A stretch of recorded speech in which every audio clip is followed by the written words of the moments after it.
Hi, Stephen McCormick here for TubbTalk, the podcast for IT consultants. And why are you hearing my voice instead of Richard Tubbs? Well, Richard is the guest for our very special 125th episode, and I'm the one going to be asking him the questions. So, hello to you, Richard. Thank you for having me, Stephen. That feels really weird to say, but thanks for having me, yeah. I bet it does, yeah. Now, Richard, as well as being the host of TubbTalk, you're an author, you're a speaker in the channel, and you're also a former MSP owner. And in fact, you'd probably call that your origin, wouldn't you? So, and that's what we're here to talk to you about today. First of all, then, why don't you tell me your origins in IT? How did you start out? How did you move from being an employee in a company to starting your own business? Yeah, it's a great question. I mean, I've always been into IT from a little kid, and my background was actually in corporate IT. So I used to work for the likes of Ernst & Young and GE Capital, the NHS for a time, and yeah, great experience when I was younger, because it's actually something I took forward to the managed services, because it taught me the idea of scalability and standardization and systems and processes. But perhaps I'm getting a bit ahead of myself. So I worked there, and then what happened after a little period of time after being in corporate IT was a lot of the people who worked in the corporations and that went off, started their own businesses, picked up the phone to me, Steve, and said, like, can you do some like moonlighting? Can you come and do a bit of work for us, setting up our IT? I was like, yeah. And before I knew it, that was becoming a full-time gig. So I started working for myself as a jobbing IT guy, crawling under tables, plugging in Ethernet cables and things of that nature. That went on for, I'm going to say, that was probably about 2000, 2001. And so I was your one-man band IT, or one-person band IT company for a few years. And then I came across this concept of managed services, which is fairly commonplace now. And I read a book, The E-Myth, Revisited by Michael Gerber, and I started discovering the work of Carl Palachuk and Eric Simpson and all these wonderful people who invented managed services, really. And I thought, you know what? I don't want to own a job anymore. I want to own a business, if that makes sense. So absolutely, I got into that, and it's probably about 2004, 2005.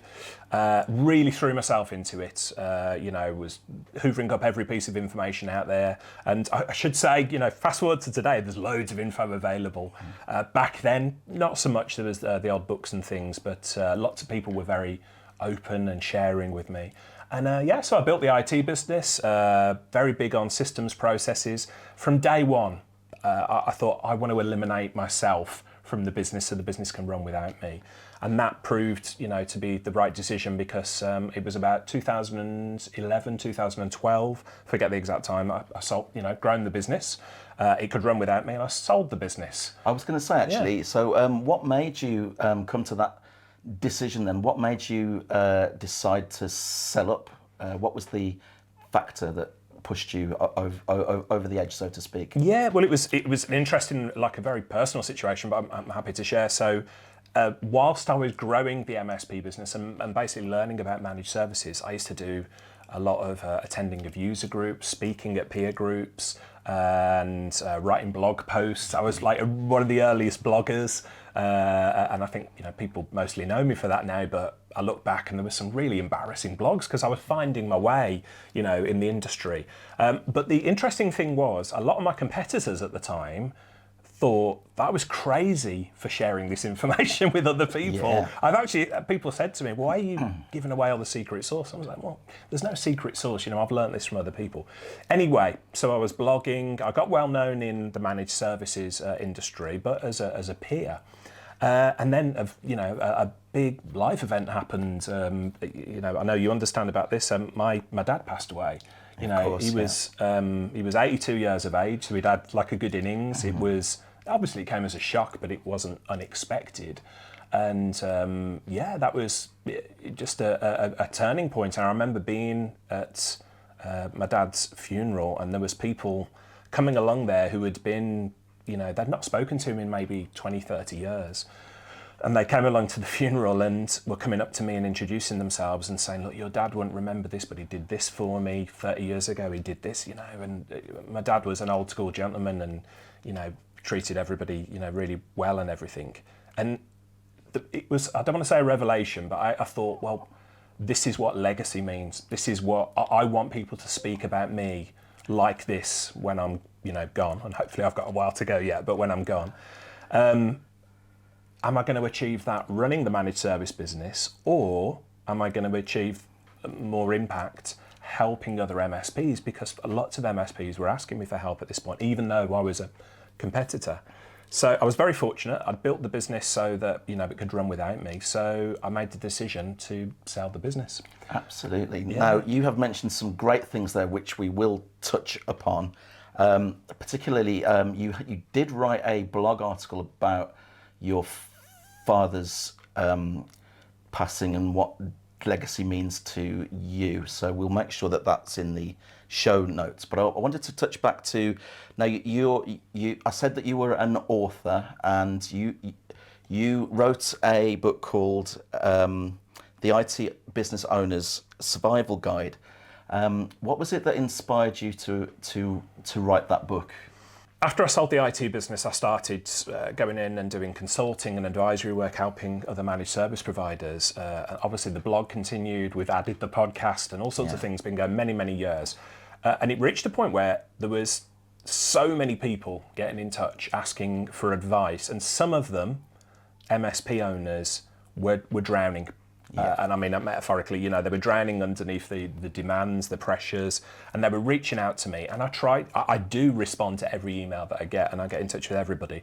But it occurred to me, you know, for every one person who gets in touch and asks my advice about, you know, keeping the head above water, there's probably going to be another 100 who are feeling the same way, but perhaps, you know, wouldn't reach out to me. So that's where the book came from. I mean, I often say that my role in the industry now is helping other IT business owners to avoid all of the mistakes that I made. And of course, I made a load of mistakes, so there's like an infinite source of content. But the IT Business Owner Survivor Guide was really focused on what I found, with hindsight looking back, were the key mistakes that I made.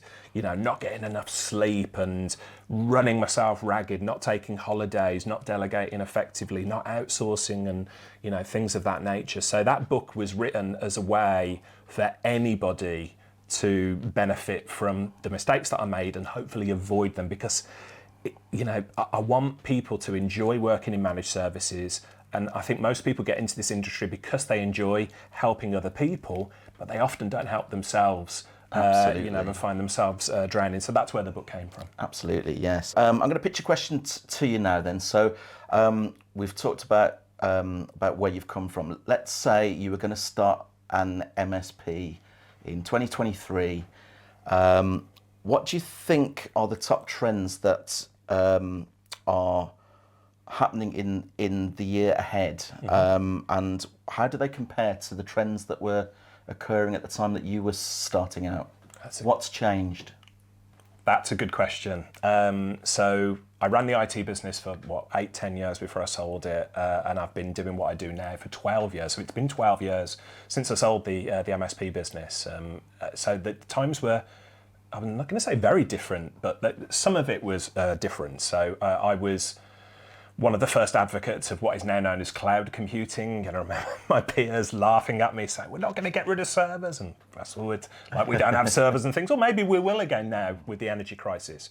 But in answer to your question, if I was to start an MSP in 2023, you know, I think what would look different, well, cybersecurity would be top of that list. If I rewind, you know, to when I was running an MSP, cybersecurity was really like antivirus, a decent firewall, things of that nature. Fast forward to today, cybersecurity is mind-boggling because the bad guys have got, you know, the cyber criminals, they are so sophisticated. And like for MSPs running the business today, I actually would go as far as to say it might be too much for an MSP alone to handle, you know, some clients' cybersecurity. And that's not diminishing the MSP's role, but what I mean is I would probably work with a third party to provide, security consultancy, security, perhaps even a security operations center, things of that nature. So cybersecurity would be the first thing I would say. And the other thing, which is we're just starting to see in 2023, I've been sort of banging the drum about this for a while now, artificial intelligence. Most people think of AI and they think, oh, the Terminator and all that stuff. It's not like that. But what I really mean with AI for managed service providers is actually automation. And those MSPs who grab hold of automation are going to do things faster, better, cheaper than the competition. And those MSPs that don't pay attention, don't really get themselves involved in artificial intelligence, machine learning, automation, are suddenly going to find that they're doing things a lot slower than the competitors. There's some brilliant companies out there. A company that I do advisory work with, SuperOps, have got so much automation built into their RMM and PSA platform that I look back now and go, why were me and my engineers messing around with pushing tickets around and doing this, that, and the other when it really should have been working for us? So cybersecurity and automation / AI, I would say the two big things that if I was to be brand new to the industry in 2023, that's where I'd place my focus. There is a saying, though, isn't there, that if you don't like doing something, automate it or outsource it, which leads me quite well onto my next question now. So you've always been a big advocate for outsourcing. If there's a tip that you could give to a new MSP or anyone that wants to kind of go down that route that maybe hasn't gone down that route before, what would you advise would be maybe the first two or three things they should look to outsource? Yeah, so I'll address the subject of outsourcing first of all. It's a bit of a soapbox topic. We work together, that for me. Definitely. So many managed service providers are essentially going to their clients and saying, hey, don't worry about the IT. You focus on what you do best, look after your business, growing your business, and outsource the running of the managed services, the IT, to us. Makes total sense, and that is one of the fundamentals of managed services. And yet, so many MSPs are reluctant to outsource any of their services. So back when I ran my MSP business, we were one of the first in Europe actually, certainly the UK, to outsource our NOC, our Network Operations Center. You've worked as an engineer in the IT industry, you're good at it. I'm restarting backups and patching server. This is not the sort of stuff that gets you out of bed in the morning, is it? No, yet, not at all. It's the bread and butter for the client work that we do. But we embraced an outsourced IT service for the NOC. And we didn't outsource the help desk at the time, although that's certainly possible. But fast forward to today, and if your engineers are spending an inordinate amount of time on, I'm going to say low value, but high amount of time taking activities such as patching and all of those things, outsourcing is a perfect fit for them. I'd go further than that as well. I'd say outsourcing is a perfect fit for things like HR. So you don't want to be, you've got to manage people, but you don't want to be looking after the HR function. Yeah. Most of us got into this industry because we don't want to be accountants. So you need to know basic bookkeeping, but you outsource your accounts to a good accountant. And as I said earlier on, outsourcing the security operations center might be a great way to go forward as well. So outsourcing, I'm really shocked that more outsourcing IT companies don't outsource more. In answer to your question, where would you start? Well, if you're a bit nervous about it, the NOC is a brilliant way to get started. So the patching, the server reboots, updates, backups, and things of that nature. I work with a client, Uptime Solutions, Jason Kemsley and Brad Monday, UK-based service. They offer, outsourced NOC, outsourced SOC, outsourced help desk. They've got clients all across the UK. They've got offices in the US, New Zealand, so they can offer 24/7 coverage. And, going back to your earlier question, if I was to start an MSP again today, I would absolutely outsource that stuff that's not a lot of fun, but it's absolutely necessary to free up my engineers' time to go and do the high value work that the clients really, truly notice. And then you can, that's the first step that you can take. But nowadays, outsourced help desks, outsourced SOC, outsourced web design, outsourced accountancy, outsourced HR. There's a plethora of services out there. And in fact, I've built my business now. I know it's not a managed service provider anymore. We're more of a media company. But every single one of the people who work with me are virtual assistants. They work for themselves. They work in different parts of the world, in different time zones.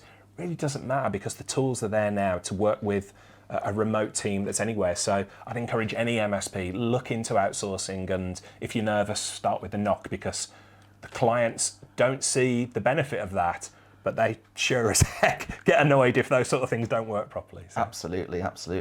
Now we're going to go back again to something that's something that you do advocate talking about a lot, and I want to know a bit more about how you first came into your mental health journey, and at what point did you realise that when you were working your MSP that you were under a lot of strain, and what did you do about it? I just think this will be very helpful for anybody that might be feeling any kind of pressure at the moment.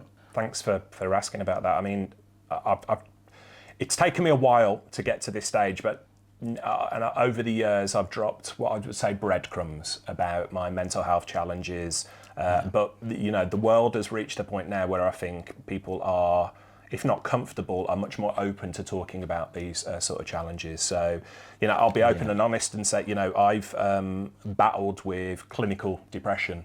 I was diagnosed with that in my early to mid 20s. Clinical depression is an imbalance of chemicals in the brain. So if I don't look after stress levels, if I don't look after my health and my physical health, and things don't get enough sleep, and that can lead to catastrophic consequences. But I've talked more openly about that now. I'll give an example. I know you were in the audience. I was delivering a presentation having a conversation at an event in London, IT event. There was 100 plus MSPs in the audience, and I talked openly about depression, mental health. And I said, statistically, 1 in 4 of us are going to hit mental health challenges. Yeah. It might even be higher than that now, I think. But what that meant was the audience, I said, and the audience was mostly blokes. The IT industry, very, sort of a male-focused industry, and that's changing. Maybe we'll get onto that. But I said that what that means is in the audience today, 25 of you here are either going to be struggling, statistically, 25 of you are going to be struggling with mental health challenges, or really in a bad place at the moment. And I've been in a really bad place with it, And I was, I could get emotional talking about this, but I was actually really encouraged then throughout that day. 4 different chaps came up to me and said, firstly, I'd got no idea about you. And you're like, you're so bubbly and, all these sort of things. I'm like, yeah, you can mask it really well. And secondly, I'm really struggling at the moment. And so I got the opportunity to talk with them. And since then, since I've been open about it, we've got a page on the website with mental health resources for MSPs. I've written in magazines and spoken about this. But I think for anybody watching or listening to this, with mental health challenges, first of all, don't be ashamed of it, because everybody gets affected by it, or everybody knows somebody. And secondly, don't try and do this on your own. And that's something perhaps I did for too long, just to try and battle through it, to try and force my way through it. And that's not the way it works. And seek out help. And again, I'll say this numerous times, but this managed service industry, the best industry in the world. People are so supportive, so open. And from that perspective, don't be afraid about talking about it. And I think attitudes are changing, thankfully. You brought up the community there, and that's actually what I want to discuss with you next. So I've been in the channel for a year now myself, and the MSP community is wonderful in that respect. Everyone's so engaging, and they are open to discussions. What does the MSP community mean to you then, Richard? it's wonderful, and I think it's a unique community as a whole ecosystem there, the channel as we call it.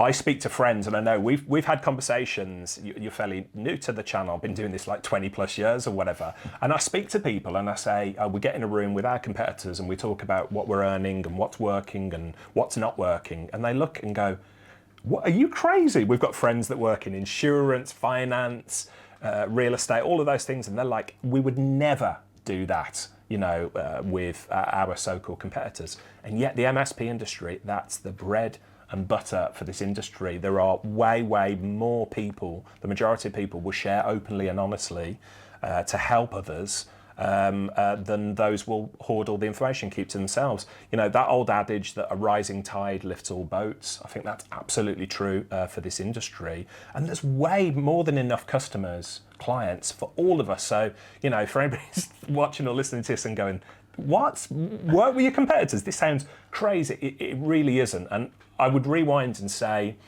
there was a number of factors in me, accelerating the growth of my MSP business and selling it and, going on to enjoy what I do doing now. The community was way up at the top there. So when I was starting out, unusually for me, I kept my mouth closed and kept my ears open. And some of the smartest, most successful people in this industry gave freely of their time and advice to me. And, so I see part of what I'm doing now of passing that forward. But, some of the communities that are out there are incredible. I'll reel off some of the names. So CompTIA, if people are not familiar with CompTIA, they may be familiar with it for the certifications, the A+, the Network Plus, those sort of things. But CompTIA have also, they're a not-for-profit organisation. They do a lot of advocacy on part of the IT industry, and they've got managed services communities. I have to joke. So I was the chairman of the CompTIA UK technology community, the very first chairman, the inaugural chairman. There was 20 of us in a room in the first event in Birmingham. And you've been to the more recent CompTIA events, and there's 100, 200, 500 people at the London events. Yeah. So I often say, we got CompTIA started, and as soon as I stepped down as chairman, that community really flourished. So it's but at CompTIA, they do quarterly meetings in the UK, Benelux, and other places, as well as in the US. So seek them out. Other communities that are just wonderful, the Tech Tribe. Aren't the most awesome online community, and now we've got local Tech Tribe meetups here in the UK, Europe, and the United States, and that. And of course, I was part of that business up until last year, and the only reason I stepped away from that business, I was actually neglecting my own business, and I want to write more books, I want to get more stuff out there. But we did great work. Nigel Moore, the founder of the Tech Tribe. I worked with Nigel. Approached me after reading books and my blogs years ago, and when he sold his MSP business, approached me and said, "Can you take a look at this community?" And honestly, I'll say to this day, the Tech Tribe, and as I said to Nigel at the time, if I was to build a community, which I'm not, it's a lot of hard work, no chance I would ever get involved there, in building a community. If I were to build a community, though, it would look exactly like the Tech Tribe. Wonderful, wonderful community. And then there's other. We could talk about this all day, Steve. But there's other communities like Network Group, and in America there's ASCII. There's local groups, feet on the ground. The point is, there is so many people out there who are willing to help. So running an IT business can be a lonely gig. Yeah. Really, really lonely. We talked about mental health a little bit earlier, and that's one of the worst things that you can do is try and do it on your own. Fast forward to today, and thankfully there are hundreds of groups and communities, peer groups, and then we've not even talked about working with coaches and other things of that nature. Some amazing people out there now. So I'm sort of jealous. If I was to run an MSP today, there's so much information and things out there. So, I was going to say then. So there weren't that many communities out there when you first started out as an MSP. So who were the people that you sought out, and what kind of advice did you actually get back? Were they quite reasonable to actually talk to? Yeah, absolutely. One thing I've always found surprising to this day is that the most successful, and I don't just mean successful in terms of finances, I mean in terms of how they've built their life, how they've built their business. the most successful people in the world I found to be the most accessible people. I have spoken to millionaires, I've spoken to billionaires, I've spoken to people who've got life-work balance sorted, easy for me to say, but I just approach them and they'll share their advice. I'll give a shout out to one of the communities I was involved in when I ran my MSP business. At the time, it was called HTG, Heartland's Technology Group. It's now known as ConnectWise Evolve, and a wonderful community. I was the founder member of HTG 11, which was the first UK group. There was me and a guy called Raja Pagadala, who still runs an MSP, The Final Step. Interviewed him recently, wonderful friend. But there was 12 of us got together in the room and we shared financials. We held each other accountable. We asked hard questions. We talked about staffing issues. That was super powerful for me. I was the smallest in terms of revenue MSP in the room, but I still felt like I had a place at the table because I could contribute. I was nimble, and again, wonderful community. Raja, Arlen Sorensen was the founder of HDG, which is now owned by ConnectWise, and Arlen was such a great mentor to me. He ran an MSP based out in the rural area of the United States, and built it into, I think it was a $50 million business there. You know, I don't know how he did that. They obviously need a lot of IT in agriculture.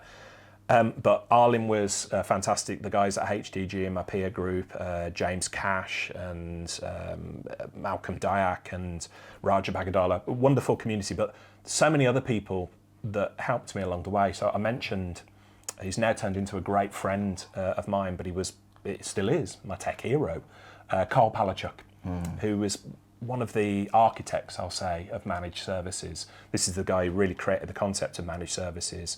And, Carl and I see each other at least once, twice a year now, get together in person. He comes on holiday or whatever. We did a road trip last year around Edinburgh and Falkirk and Glasgow and Manchester. Just, the guy's turned into a really good friend to me and my wife, but such an incredible mentor.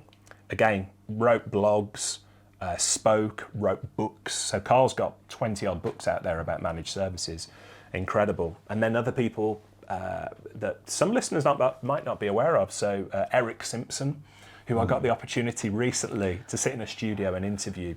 Just a great hero of mine and just a wonderful person. And Eric wrote all of these books that I consumed that taught me about managed services. And then we've got Harry Brailsford, who ran SMB Nation.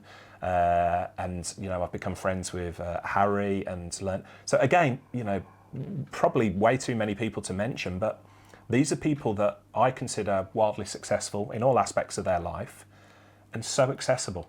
You just pick up the phone to them, drop them an email, walk up to them at events and talk to them, and now they'll tell you what you need to know, whether it's what you want to hear or what you don't want to hear, and that. So just a wonderful community full of some incredible people. That is perfect, and I think I just want to say that all of the names that we have mentioned, they will appear in the show notes as per normal. So you don't have to worry about finding them all. They will all appear at the bottom. So I just want to talk to you about other authors that have inspired you now. Right. So you were always recommending books. You're a big reader, and there's always a nugget that you can share with us, which is from someone who's written a book that has inspired you or has taught you something. So is there any that you're reading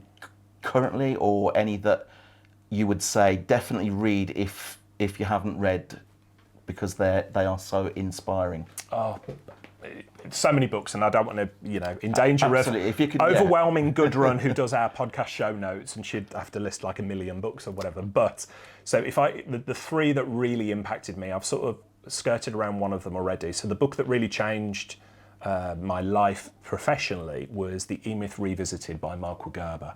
And for anybody listening, watching this, not familiar with The E-Myth Revisited, I call it the Bible for managed services. So it's nothing at all to do with managed services, but it's everything to do with managed services. It's about systemizing, automating a business, building processes, and that. Just wonderful, wonderful book. And I still reread that every couple of years to remind myself, oh, I should be delegating or outsourcing or systemizing, this sort of thing. So the E-Myth Revisited, #1 book that I would recommend. And then there's 2 other books that I'll throw out there that were really life-changing for me, in not necessarily just in managed services, but from a business owner, personal development. The second one for me was, I'm a productivity nerd. We talk about it. It's like, but I wasn't always that way. In fact, I would go as far as saying I'm the world's biggest procrastinator. I'm disorganized.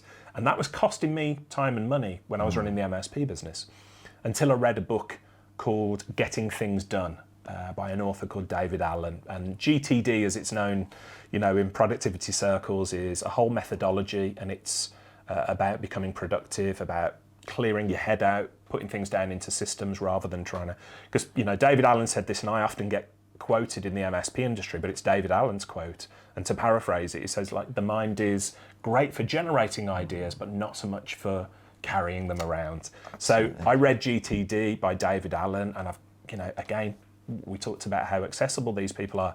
David and his wife Catherine live in Amsterdam, over in the Netherlands now, and so my wife and I have got to spend some time with them, and just an incredible guy. But if you're struggling with productivity, procrastination, getting things in order, GTD, Getting Things Done, wonderful book. And the third one I'd throw out there, which might be a bit of a curveball for some people, but it really sort of changed my life, is a book called The Go-Giver. By John David Mann and Bob Berg. And again, Bob Berg, I don't sound like I'm name dropping. I was only exchanging emails with him this morning. He's become somebody very influential on me, very accessible, somebody I can reach out to at any point. And The Go-Giver, I don't want to spoil the story for anybody who's not read The Go-Giver, but The Go-Giver is like a parable, sort of a business story, and it'll take you less than an hour to read. And it's about, we're all familiar with go-getters, these people, they're always hustling, don't like that word, but always hustling, trying to get things done. Go-givers, what does it look like if we put other people's needs and, demonstrate value to them, put them first, focus on over-delivering on value? And some people say, well, you don't want to be a pushover. It's not like that. I'd encourage you to read The Go-Giver. But I think I'm predisposed, I'm hardwired to be a go-giver. I know that might sound arrogant, I don't mean it to be, but I'm always trying to elevate other people, trying to help, and that's, I think, what most people in the MSP industry do. They want to help people, that's why they get into this industry. But The Go-Giver created this set of rules to really help you be more intentional about how you're giving to other people. And so, those are the 3 books that really changed my life. And I don't use that word, that sentence, lightly. They were life-changing for me. And The Go-Giver, I gift that book all the time to people. So I say, hey, you read The Go-Giver? No.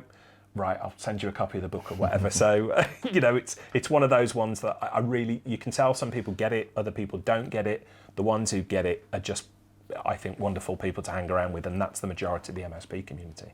Excellent. That is, that just in a nutshell covers the community, really, doesn't it? So that's great. I'm going to change tack a bit here now and focus on operations.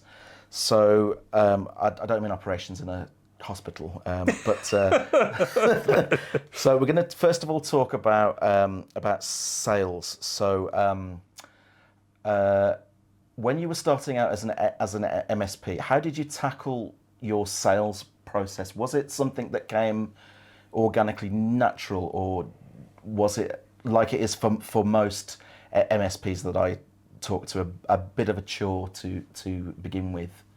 When I started out in the MSP industry, and we talked about being a go-giver, so you would have thought this comes naturally, they say. It didn't work. So I, like so many people, get hung up with the stereotype of sales. And sales that I think most people think is, you've got to persuade somebody to buy what you're selling. Yeah. And I've learnt differently with the Go-Giver and things of that nature now. The Go-Giver taught me, my attitude towards sales changed when I realised actually I just want to go in and help that person, and if I can help them, great. If I can't help them, somebody else will help them. Really changed it. But rewind, my sales process was non-existent. I'd reinvent the wheel every time I went out to sit with a prospect, and I got really nervous doing it. I'd sit down, sales, to the point where I'd procrastinate and sort of avoid doing sales because it felt so awkward. And I know that's not unusual in the MSP industry, but I decided to grab the bull by the horns. I was like, this is a big part of running a business. How can I become comfortable doing this? So I did some training with an organisation called Sandler Sales Institute. And joining the dots backwards, it's a very go-giver type attitude. I should be on commission with Bob Berg, shouldn't I? The amount of times I said go-giver so, here. yeah. But it's such an influence on me. But Sandler Sales Institute was about, other people might call it consultative selling. So that's not going in to do a hard sell. It's going in to listen, to ask pertinent questions, to listen, and then see if you can provide a solution to people. And when I did that, that really transformed the way I saw sales. As instead of trying to persuade people, it was just trying to go in and help people. And again, I don't want to be overly repetitive about this, but I truly think that most people get into managed services because they enjoy helping people. So if people can change their attitude from sales is like, icky, slimy, persuading people, dirty tricks and all that, it isn't like that. No. Just, go in. But something you said about a system, super, super important. Sandler Sales Institute taught me this system of, doing things that was, I could repeat. It was, sustainable. I could do it again and again without having to reinvent the wheel. But if we fast forward to the modern day, and again, a company that I really rate highly is a company called Zementum, which is, most people think of them as being a quoting tool. It's way more than that. It's a sales system. It's a revenue platform for MSPs and that. And this is not an advert for Zementum. No. It's just, wow, the tools that are available now that really help an MSP to follow a logical sales system and to do that well. Super, super powerful. So if you've not looked at Zementum before, take a look. But hopefully that explains my sales journey. And for anybody watching this who feels sales is a bit icky or whatever, look into the Go-Giver. There's a book called Selling Technology the Sandler Way, which like the Sandler Sales Institute is a very big investment of time and money, but that book gives you the overview of it. And look into Zementum because, it really, it systemizes the way that you should do sales. And so if you're feeling nervous about it, just follow the system that other smarter people than us have put together and you'll get the results. Right, on the subject of marketing, what techniques did you use when you were starting your MSP, and what techniques would you adopt today in the same circumstances? Yeah, that makes sense. So one of the first things that I would say to anybody listening or watching this, that regardless of what marketing technique you use, do it consistently.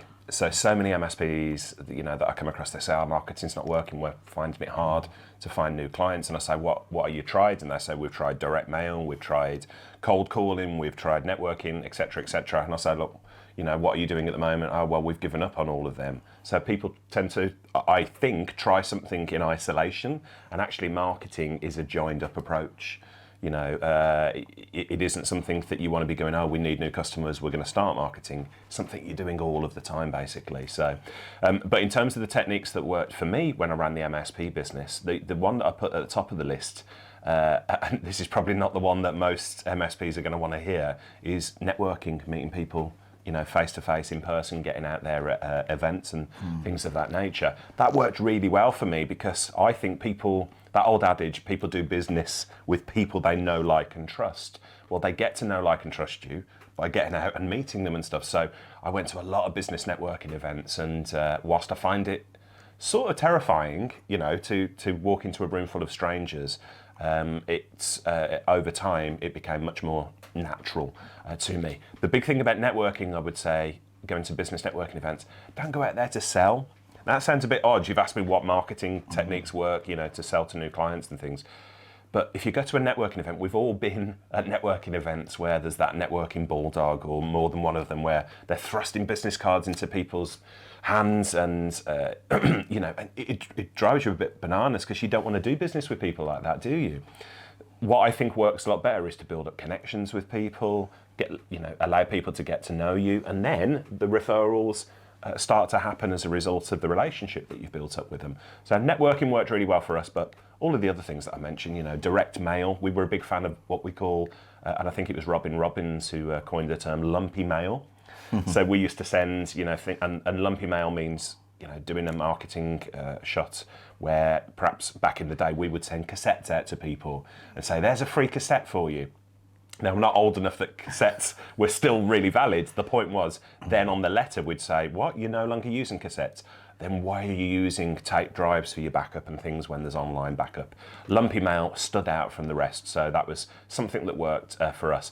But again, it's consistently, you've got to follow up that mail shot with telephone calls, with emails. Nowadays, you connect with people on LinkedIn and so on and so forth. So if I was fast forward to today, I would use those techniques, but I would probably follow the advice of somebody like a Paul Green or an Andrew Moon, who are LinkedIn experts and can help MSPs really use social media well in a joined up approach.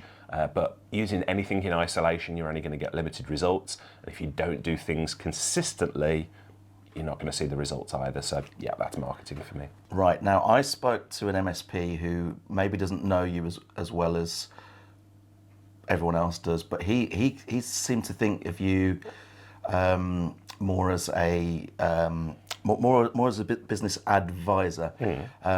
Would you still consider yourself a techie, or would you consider yourself now more of a business consultant that's a bit less involved in the nuts and bolts of technical work? Oh mate, I love that question, because so I'm a massive techie geek, massive techie geek. I started out in this industry, like so many of us in the MSP industry, because I love helping people and because I love playing around with tech. So that is still the case on a personal level for me. My home is full of technology and things. What I would say is, I don't get involved, I don't talk about tech specifically to the MSPs that I speak to, and that's for a very good reason. Like, they're the experts in it, and tech moves on so fast. Who am I to be talking to people about Active Directory and about things of that nature? However, I still understand the tech. So what I like to do is, have conversations with people, let them know I understand the tech, but really talk to them about how they can make money with the tech, And I'm not one of these guys, it's just like, it's all about making money. Of course, there's more to life than that. But if you're running an IT business and you're really good with tech, but nobody knows about you, what is the point? Going back to marketing. And secondly, if you're only good with tech, when you're speaking to clients purely about tech, you're going to get pigeonholed as the IT guy. And nobody really wants that, because you've got to speak to business owners in terms they understand, which is like return on investment, which is talking about the finances, talking about how you're going to save them or make them money. So it's really interesting that some people get the perception that I'm not a techie, because I'm a massive techie geek, but I only tend to talk about business and how to grow your business and things. I will say, when I was running the MSP business, it's really easy to get comfortable with doing what you're comfortable at, which is techie stuff. So, and that was a tipping point for me, an inflection point when I realized I'm not going to grow a business if I'm just doing techie stuff and being a senior technician all day. So that when I started going down the path of learning sales, learning marketing, building relationships with people, that type of thing, that was when the business started to take off. However, I still kept my hand in from a technical perspective, and I guess this goes out to anybody, listening or watching this, who maybe gets frustrated with their team, who don't want to do training, they don't want to do certification. Oh yeah, I don't need my MCSE or my MCP or MCSA and all those type of things. I know all of that stuff. Why do I need a certification for it? You've got to lead by example. So back when I was running the MSP business, I continued doing my certifications to A, keep my hand in, and to B, to say to the team, look, I'm running the business and I'm still doing, I'm still keeping my hand in doing the techie stuff, then there was really no excuse from the engineers to say I'm too busy to do a certification. Because those are the sort of things, although it's got limited value with customers, with clients, nobody says, oh, are you MCP or whatever. It's about proving that you're doing continuous learning and keeping on that sort of cycle. Again, a bit like marketing, you've got to do it consistently. I think with learning, it isn't, oh right, I've learnt everything, that's it. You've got to build a culture of continuous learning, if that makes sense. Yeah, it's just, I guess it's just a belt and braces approach to showing that you are competent at what you deliver. So I think that's very important. Now, Richard, I have thrown the questions out to the floor of your MSP peers, and they've come back with some questions for you as well. So, so I'm going to fire them at you now. So, the first one is from Moston Thomas, of course, cyber security guru, and he's got this question for you. What advice would you give to a young person wanting to start out in the same journey as you, and what would you not advise them to do? Ooh, great question. Thank you, Mostin. If for somebody starting out in the MSP industry or even the IT industry as a whole, the first thing I would say is, going back to what we just talked about, continuous learning, I would put time and energy into not only learning the technical skills and getting the certifications required. So I'd start out with like the CompTIA A+, Network Plus, sort of vendor neutral ones that give you a good ground in there. But I would be actively seeking out people in the industry to learn from as well. Now, a lot of IT people, a lot of technical people, they prefer working with computers than human beings. I can totally understand that. But seeking out other people to learn from is powerful. Like when I was running my MSP business, as I said earlier on, unusually for me, I kept my mouth shut and my ears open and learnt from some of the most successful people in our industry. So for somebody starting out, perhaps if they're a good technician, just about, they're thinking, right, I can turn this tech knowledge into value for clients. Brilliant, but you've got to become good at marketing. You've got to become comfortable with sales as well. So, the technical aspects will take you so far, but you've got to learn the other skills to go with it. Now, Mostin said, what would I not do? What would you not do? And I think it's probably the reverse of that advice, which is I wouldn't try and do it on my own. Yeah. I absolutely wouldn't. I think MSPs believe that they've got to be a jack of all trades. That's not the case at all. So if I was running an MSP business now, if I was a young person, which I'm not anymore, I would surround myself with people who can deliver services and solutions to my clients way better than I ever could. So there'd be a touch of outsourcing in there. I would build great relationships with vendors who have got really good solutions that they can offer.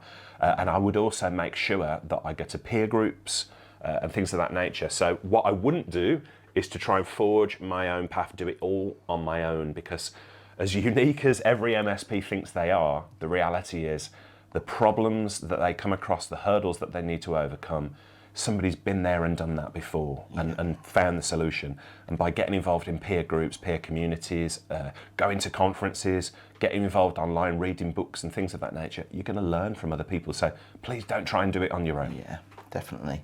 Right, I've got a question for you from Joshua Lieberman. And he says, with the overload of dire security stories in popular press and the security or disaster fatigue that develops for both prospects and existing clientele, how do we break through and change the narrative of that? Ooh, what a wonderful question. Thank you, Joshua. And I hope to get together with Josh soon. He's one of the most interesting men in the MSP channel. I always say that about him. So hope to see you at a conference soon. Great question. I would say I totally understand the idea of security fatigue. It's like, oh, the sky's falling in, and MSPs, especially speaking to their clients, they're not listening to us because historically SMBs believe that cybersecurity is something that affects big companies.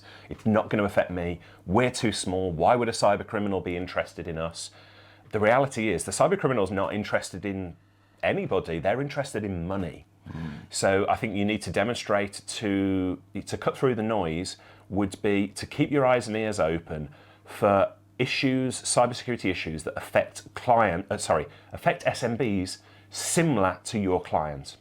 So you need to cut through the noise by letting your clients realise that actually cyber criminals, they target anybody who's got money. You're not too small for them, but clients typically only really understand that if you come to them and say, did you hear about this company nearby that's just like you? They were breached and they ended up paying ransomware and these type of things.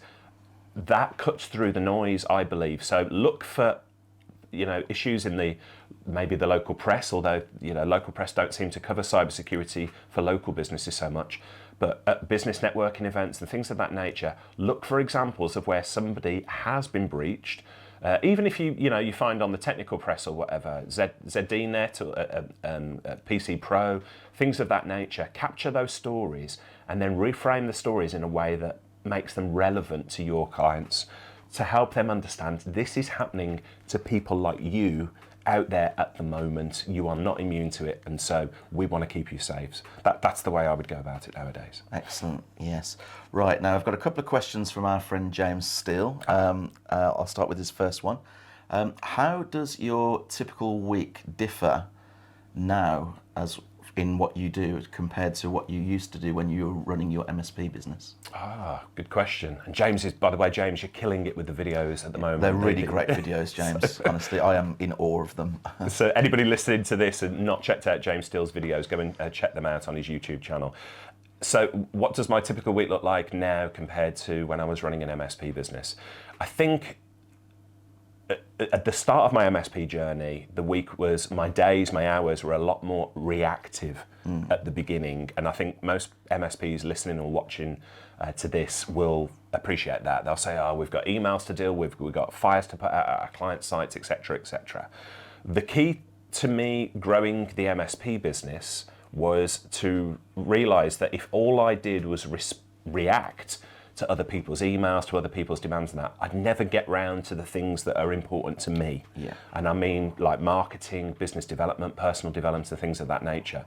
So once I stopped being reactive and being a bit more intentional about where my time was spent, that's when the MSP business grew. So I hope that makes sense, but fast forward to today and that's become a lifelong habit for me. So when I start my day, for instance, and we'll talk a little bit about some of my routines that I do, but one of the biggest routine that I have is my phone is turned off, my smartphone that is, and it's in a different room. I don't wake up like so many people do, grab my phone, see who's texted me, see who's emailed me, because what you're doing essentially then is letting other people dictate to you how your day's going to go. Yeah. Now, loads of MSPs that I speak to say, well, I've just got to check my email first thing in the morning in case there's any emergencies. I'm like, if there's emergencies, they'll get in touch with you via another method rather than email, for one. And secondly, I don't know any MSP business who, if a client has emailed overnight, the client's not going to notice the difference if you respond to that at like 8 a.m. or 8:30 a.m. I'm not diminishing, we're there to serve the clients, but typically if you start your day reading your phone, looking at social media and things, it's going to drag you down a little bit for a start. Social media tends to do that, and secondly, somebody else is going to dictate to you what you're going to do with your day. So in answer to James' question, one of the routines that I do, the phone is switched off, I get up and I read a chapter of a book. I'm heavily into meditation. I know that might sound a little bit woo-woo, but again, we were talking about mental health earlier. Attitudes are changing. Yeah. We've done 125 of these podcasts and I've interviewed some of the smartest people in our industry, and then I'm on this podcast. But nearly all of them, Steve, have said, they do some form of meditation. Another one was journaling. So I sit and write my journal every morning. I write 3 things that I'm going to work on for that day, that if I achieve those 3 things, it would make for a brilliant day. I write down 3 things I'm grateful for. I write myself a little mantra. Those type of things to set me up for the day. So this is the exact opposite of grabbing your phone and then going, right, what do I do today? I'm very intentional about the day. And I've got to throw out as well, because James and I have had this conversation before, 2 other things that I do, and I won't go deep into them. If people are interested, they can reach out to me. I do something, my meditation I do meditation using the app Headspace, but I do it on something called a Shakti mat. A Shakti mat. Shakti mat. You've got to tell us now, what is a Shakti So mat? a Shakti mat looks a bit like a bed of nails, but it's made of plastic. Bear with me on this one. So the reason I bring it up is because James and I actually saw James in last November. We were on a road trip over in Florida for the Acronis Summit and IT Nation. Anyway, I got my Shakti mat out and lay on it, and James was really intrigued. He was like, what? Now, most people, hearing that would be like, lying on a bed of nails and what, are you crazy? But it just has this really relaxing effect on, I lie down on it, so it's on my back. It just chills you out. And when you're meditating as well, it gives you something to focus on, which is a problem a lot of people have with meditation. The mind's racing and that. And I do sort of 20 minutes on that now, meditation. And then, if people don't think I'm crazy enough, the other thing that I do, especially if I'm feeling a bit tired, maybe not slept well or whatever, I go and do and this is something I've only started recently, I go and do a cold plunge. So I've got... Oh, that's interesting. So I've got like ice cold water, and I've got it in the back garden. It's just like, I bought a cold plunge that looks a little bit like a mini hot tub. I bought it for £100-200 off Amazon, and I jump in the cold water. And I spend about 3 minutes in the cold water. Again, that sounds a bit crazy, but it wakes you up like a foghorn. And secondly, it's hard to be sad or preoccupied or stressed or anything when you've got freezing cold water around you. So Shakti mat, cold water, plunge therapy, I find those things, those are the habits that I've picked up over the years. Excellent. Well, there's a lot to unpack there, but I just want to go back to the fact that you've got a lot of these tips are actually in your book, the IT Business Owner's Survival Guide, and it's a good way for any business owner really, that it's full of tips to help you manage your personal headspace and all of that, isn't it? And to actually organise it. So that's really good. So this is the second one from James Steele now, and he asks, he says, you've talked openly about being naturally introverted, but a large part of what you do is now a public speaker, a host, an interviewer. What advice would you give to anyone wanting to step up to those kind of front-facing roles who maybe are a bit introverted themselves? Oh, great question. Thank you, James. So the first thing I would clarify is I don't think I'm an introvert. I'm definitely extroverted, but I am actually naturally a little bit shy. I might take people by surprise, but I said earlier on, we were talking about business networking. My idea of hell is walking into a room full of strangers and then having to use a lot of energy to walk up to people and say, hi, I'm Richard, and all of that sort of thing. But in answer to James's question, what I've learned is that, other people feel the same way. Yeah. So actually, you can be seen as a bit of a leader if you're the one that takes the initiative. So that's business networking. Now, sitting in front of a camera, as we're doing now, you make it easy, Steve, because you're the one asking the questions. But when I'm doing the interviewing or asking the questions or whatever, I've got to think that it's not about me, it's about making the other person feel comfortable. And the same with moderating, we do the not an MSP show, keeping an eye on what the audience are asking as well as, keeping the flow of the show going. That's really important, but it comes down to a practice. So I learnt this tip of my great friend Nigel Moore of the Tech Tribe, the illustrious leader of the Tech Tribe. Now Nigel, like myself, is around, we would prefer to be spending time around computers than people a lot of the time. Yeah. Maybe that's a sweeping generalisation, but perhaps Nigel would say that is true as well. And Nigel, gets in front of video, records these incredible pieces of content for the Tech Tribe and so forth. The way he got really good at doing that was by doing it again and again. Now, coming back to something that keeps coming up in this conversation, consistency. Nigel used the opportunity, right, I need to get good at doing video by consistent recording videos for people. So he uses an app called Bonjoro. Everybody who joins the Tech Tribe, so those of you who join the Tech Tribe will be familiar with this, but Nigel will record a video welcoming you to the Tech Tribe and that. And there's 5,000-6,000 members in the Tech Tribe, more by the time you listen to this. That's 5,000-6,000 videos that Nigel's recorded. Yeah. When you're doing that consistently every single day, every single month, every single year, you overcome the fears, you overcome the resistance to being on camera and doing that. So I think, I learnt from Nigel, I send video messages to people instead of emails and things of that nature.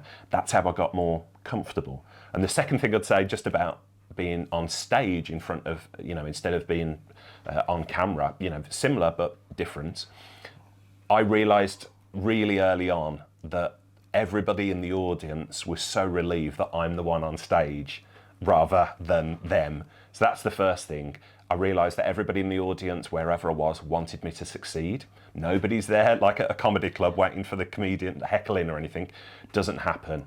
And then I treat it, the whole audience, a little bit like I treat the camera, which is you have a conversation with people as though I'm speaking to one person out there. So speaking, and I'll throw one final thing out. If you're starting out on your speaking journey, the advice given to me by my great mentor and speaking coach, Alan Matthews, he said, Richard, if you get nervous going on stage, just remember, it's really rare for a speaker to be physically assaulted by a member of the audience. Rare but not impossible. That is implied, I'm sure. Brilliant. Well, so I've got a question now from Gareth Westwood, and he asks, what was your first hire as an MSP? Oh, good question. And Gareth, thank you for all you do for the MSP industry. One of the most wonderful people. He's brilliant. Yeah. Runs the Tech Tribe Midlands group down there. Thank you. So Gareth, my first hire, well, I'll tell you what I did and then I'll tell you what conventional wisdom is. My first hire was actually an office manager, so it was admin. So I hired a lovely lady called Sharon, and she looked after all of the post emails and things of that nature. She did a little bit of answering the phones and that, to free up my time to concentrate on business growth activities, not just reacting all the time. And then after that, I hired engineers and things, to deal with the work, as well as outsourcing. You don't always have to hire, you can outsource, which I keep banging on about, but it's so true and so relevant. So that is how I did it to free up my time, Gareth. However, conventional wisdom says that the phrase front office should drive back office. And what that means is you should be bringing the sales in before you hire people to deal with, administration and all those sort of things. It's a nice problem to have if you've got more work than you can cope with, and then you can deal with that problem by hiring, by outsourcing, and so on and so forth. So that's the conventional wisdom. But again, going back to what I did, I still stand by that actually, because the itty bitty, the little things, the doing RMAs, doing license purchasing, all of those sort of things can really derail like a one-person MSP from their day, as well as all the phone calls and everything that's going on. So my first hire being an office manager meant all of that stuff was dealt with by somebody. But here's the key to it. We systemized, we documented everything that lady did within the business. So then it was easy for somebody else to come in that role. If that person's off sick or off on holiday, somebody else can step in and do those things rather than it pile up. And that's a mentality that I kept throughout my business career. I mean, we work in the business now, the Team Tubb business, massively systemized, isn't it? Everything's documented. We've got checklists for everything. And that's not because we don't trust people to do the work, but it's, if you get on board an airplane, you look in the pilot's cockpit, you can see them going through a checklist. And it's like, well, why are they doing that? They know how to fly the plane. Of course they do. But people are easily distracted.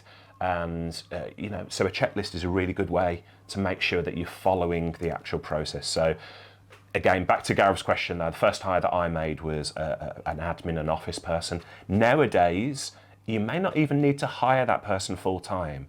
We've got wonderful virtual assistants that you can hire. You could work with somebody, 3 of our team are based over in South Africa, and they do incredible work. So virtual assistants might be the way forward if you perhaps have got enough work to keep somebody busy some of the time, but can't afford or don't need somebody full time. A virtual assistant is a great way to do that. So I hope that answers that question. Excellent. Well, he has a follow-up, and I think this is trying to burrow deep into your psychology here. So, okay.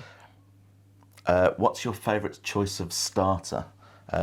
Soup, Gravlax, garlic mushrooms or prawn cocktail he's put down. He wants me to say Gravlax there, doesn't he? What a geeky question. I love it though. But yes. Well, we were out for dinner last night, weren't we? At a brilliant Turkish restaurant. And when it comes to our choice of starters, it was virtually everything on the menu, wasn't it? So yeah. Absolutely. Thank you, Gareth. Brilliant. So I've got a question here from Paul Havens. He asks, during your MSP days, did you ever acquire another MSP or get close to acquiring another MSP, or were you almost acquired by somebody else? Oh, great question. And mergers and acquisitions is something that I hear a lot of people in the MSP industry talking about. Yeah. So before I answer that, I would just say that going 2023, we're recording this January 2023, the M&A market is really interesting for the managed service market. So I'm on almost a daily basis, having phone calls from larger MSPs or investors saying we're in the market, we're looking for an MSP of this size in this part of the country. So interesting times, Paul. But in answer to your question, did I ever acquire or be acquired? Obviously, I sold the business. That doesn't really count as as an acquisition of sorts. But we went through a merger with another MSP. And during my career being an advisor and things, I've worked with a lot of MSPs who have acquired or merged with other MSPs. And I think the second part of his question was, how did it go? Yeah. In answer to that, if I'm totally honest, mergers, acquisitions, I think are one of the toughest things that you can ever do. The logic behind them, of course, is that you're going to acquire good staff, that you're going to acquire a client base, and you can grow the business really rapidly. In reality, what I see happen is bringing two sets of people together is really difficult if the cultures are different. And nearly every merger that I've seen, it ends up being a lot of the staff leave from, a lot of the staff from one of the two merged companies leave within sort of 18 months because it's just not working for them. And then you're left with handful, 1, 2, 3 people from the business that you've merged into. So, and the other thing is, the clients, you bring them across, if they don't have that personal service from another business, sometimes the clients don't work out as well. So I'm not really a fan of mergers per se. It seems on paper a good way to do things, but not so much. And that actually acquisitions is very, very similar, where a smaller business is being bought by a larger business. Again, it should work, but unless you do that work on the culture piece to make sure that everybody merges together properly, works on, singing from the same hymn sheet, it's really, really difficult. And Paul, I could give you dozens of UK examples, let alone globally, where mergers and acquisitions really haven't worked very, very well at all. But I hope that answers the question. Absolutely. Well, we've got another one here. They didn't leave their name, but for an MSP just starting out, which communities do you recommend them inquiring about? This kind of goes back to what one of the earlier questions about MSP communities. So, which ones do you recommend? So it's going to come as no surprise whatsoever. I used to be the chairman of the CompTIA community. I think it's, as I joked earlier, once I stepped down as chairman 10 years ago, it really became a wonderful community and it exploded. The CompTIA community is global. Here in the UK, we've got quarterly meetups. People get together at CompTIA. It's vendor neutral. Vendors are welcome as well to go along there. That is a fantastic community. There's also CompTIA in-person communities in the Benelux and a big presence in the United States as well. And I know the people at CompTIA are also looking at places like Australia, South Africa and things. So CompTIA, it's an absolute no-brainer. If you're working the MSP industry, sign up for membership. It's like 150, 200 pounds a year or whatever. You gain access to all the meetings and all the content. Brilliant. Now, talking of content, the other community that I absolutely recommend would be the Tech Tribe, the most awesome online community run by Nigel Moore and his team there. Nigel's a former MSP, knows this industry inside and out, and produces incredible content. So unlike other communities such as Reddit and Facebook and things like that, no great knock on them because you can get information, but it tends to be a bit like the Wild West, doesn't it, online? If you go online and ask a question, you'll get 100 responses telling you how stupid you are and maybe one piece of gold, as opposed to the Tech Tribe, which is a nurturing, welcoming community, and you'll get really warm, good feedback. So CompTIA, the Tech Tribe has also got local community meetups. I'm very proud of that initiative we put together in the UK. There's now like a dozen or more groups, and those appearing in Europe and other places. And the third type of community that I'd recommend to people is vendor communities. And vendors aren't the bad guys here. This isn't a confrontational relationship. The vendors know that if they help you grow your MSP business, their business is going to grow as a result. So I'd encourage you to build up relationships with your vendors, go to conferences, that even vendor related conferences and things, and you'll meet really good people. So think about it. The vendor that you're working with probably works with some of the best MSPs in the world. You can gain access to those MSPs and exchange ideas, best practices, that type of thing. So there's dozens and dozens of great communities. The network group here in the UK, brilliant one.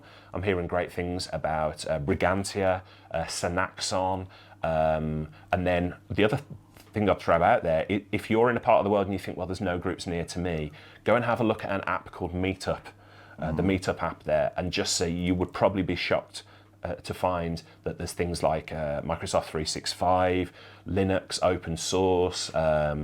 There's here in the Northeast, there's an Azure Web Services, Amazon Web Services and Azure user group, and these are all on the Meetup app as well. So not necessarily just for MSPs, but a great way to meet other people. Brilliant. Now we have a question from our friend Pascal, Pascal Fintoni. Now he knows that you moved to Newcastle from Birmingham a few years ago, but how long did it take you to adjust to the way people speak here and the way people act, I think is how he tried to put it. How well have you adapted to the accent of people from the Toon? Oh wow! Well, yes, it was a challenge, but I think, in fairness, they probably struggled with my Brummie accent just as much. Well, I was going to say that, yes. And Pascal, of course, our great friend, mentor, and just learnt so much about content off production off Pascal. So Pascal's French and moved to England, then to the Northeast, and now he's back in France and that. But yeah, so how a Frenchman coped with the northern accent, I just don't know. And behind the camera here, we've got Mark Orr, who is our wonderful video editor, and Mark, what's it called, Mark? Is it Pit Yak? Yeah, Pit Yak, which is what the miners and stuff, that sort of language that they use. That's impenetrable. So let alone Geordie, and of course we're not too far from Scotland. You've got the Scottish accent and stuff as well. So I do struggle at times. I should give some context as well. So why people ask, why are you in Newcastle? And it's because so I'm Birmingham, born and bred, the same as you, Stephen. So Birmingham, slap bang in the centre of England. Lived all my life there. But then when I got married to my wife Claire had been living. Claire's also from Birmingham, just to confuse people, but she'd been living in Newcastle for the last 20 odd years, and so I moved up to the Toon, as they call it, to be with to Claire and to live up here. And I've got to say, absolutely love Newcastle upon Tyne. I rather romantically said to Claire the other day, I said, you know what? If we got divorced, I would still think I'd live in Newcastle. And she said, oh, that's so sweet. But I love Newcastle, love the people, and yeah, the accent takes a bit of getting used to. Excellent. Right. So that's all the questions from our audience. So I've now got a few quick fire ones just to kind of finish up on. So if you can just give us answers to these, you don't have to make these long ones. Sure. But That'll be tough for me. I'll start with this exactly. I'll start with this one then. So what has been your biggest mistake in business? Great question. Very short answer. Overly trusting of people. So I've now learnt the hard way that it's good to be trusting of people, but the phrase goes trust but verify. Yeah. So sometimes, I've trusted people a little bit too much to do things, and then that's cost me in terms of relationships with clients and things of that nature. So trust but verify. Next question: what's your favourite television show at the moment? So top of the list would have to be, of course, I'm a massive geek. So Doctor Who. Doctor Who. Love Doctor Who. That's up there. But my favourite television show at the moment, Doctor Who's been around 60 odd years. I love the show Billions. on Sky Atlantic. Absolutely love that show, and avid watching for me. But it might surprise people as well to hear that the other show that I watch without fail is the British soap EastEnders. I watch that 3 times a week. And people, why are you watching EastEnders? I absolutely love that show. And we've not even touched on all the pro wrestling that I watch on television and stuff. But maybe that's one for another podcast. And outside of business, or outside of your business, what do you like to do for fun? And you've just mentioned wrestling, so we might as well start with that. So, well, to clarify, I don't wrestle. But I love, my wife and I are really heavily into pro wrestling, going to shows. So people, the uninitiated might think like WWE, Hulk Hogan, that sort of thing, but there's a whole world of wrestling. My favourite promotion is one called AEW, All Elite Wrestling, fairly new promotion. It's brilliant, but we watch Japanese wrestling, Mexican wrestling. There's a huge independent scene of wrestling, local shows and stuff here in the UK. Yeah. And Claire and I have been fortunate enough to like make friends with a lot of the guys who have gone on to headline like WrestleManias and things like that. Now, I know it's a short answer, but for anybody going, well, you seem like a smart guy. You realise wrestling is fake and that. So is your latest Arnold Schwarzenegger film, or it's theatre, though, isn't it? Yeah. So we know that it's predetermined, but just in the same way as watching a theatre show or a movie or whatever, as long as you suspend your disbelief and get into it. But that's all I'll say about wrestling for now. It's fantastic. You definitely need to go and watch one live. It's amazing. Right, and a final one from me. Now, the purpose of this episode was to be about your origins, and of course, when we think of origins, we think of superhero origin stories. So this question I'm going to ask you. So if there was a character from a comic book that you most resonate with, who would that be? Oh, I love that one. So again, we were just talking about what I'm into outside of work and that. I'm a massive comic book geek. I've got tens of thousands of comics, and I'm talking, and mostly I do digital comics now because there's just not enough space at home to store all the old comics and stuff. But which comic character do I most resonate with? So I definitely know the answer to that one, but it might be a character that people are not familiar with. So it's a Marvel character called Quasar, and Quasar, behind the mask, is a guy called Wendell Vaughn. And Wendell is a mild-mannered guy lacking a killer instinct who doubts himself constantly and struggles sometimes with mental health. And as a kid, I read that, and I was like, and to this day, that's, we've talked about mental health, we've talked about the inner critic and all of those things. Those are still things that I wrestle with. So, Wendell Vaughn, Quasar, and anybody who doesn't know Quasar, he's a little bit like Marvel's version of Green Lantern in the DC universe. But again, I'm getting far too geeky, so I hope that answers that. That's brilliant. So, I mean, we've mentioned a lot of things in this episode of TubbTalk. We're going to try and put as many of them in the show notes for you so you can go and check them out. But it just now leaves me to say, Richard Tubb, thank you very much for being the guest on the 125th episode of TubbTalk. I hope you've enjoyed being on that side of the I have. interview. It's been fantastic, and personal thank you to you. You joined our team 12 months ago, I think it is. 12 months ago, now, yeah. And you've had a massive impact, not just on my business, but the managed service industry. I know you're a very well-known name now. You go to the local events and things. People have got to know you very, very well, and you do brilliant work for us. Mark is behind the camera. Thank you, Mark, for editing the Tubbservatory videos every week. And we've got Gudrun, who is going to be listening to this and doing the show notes. Thank you, Gudrun, for putting up with my long-winded answers and documenting them so well. And the rest of the team, we've got Lara, Roxanne, Maxine, Karina, my PA. We've got Pascal, does incredible work. James, who edits the podcasts as well. We've got Michelle, our ops manager. The most wonderful team. But thank you for doing this, Stephen. So really, really enjoyed it. So that's all from us at TubbTalk, the podcast for IT consultants. Richard will be back for the next one. We'll see you then.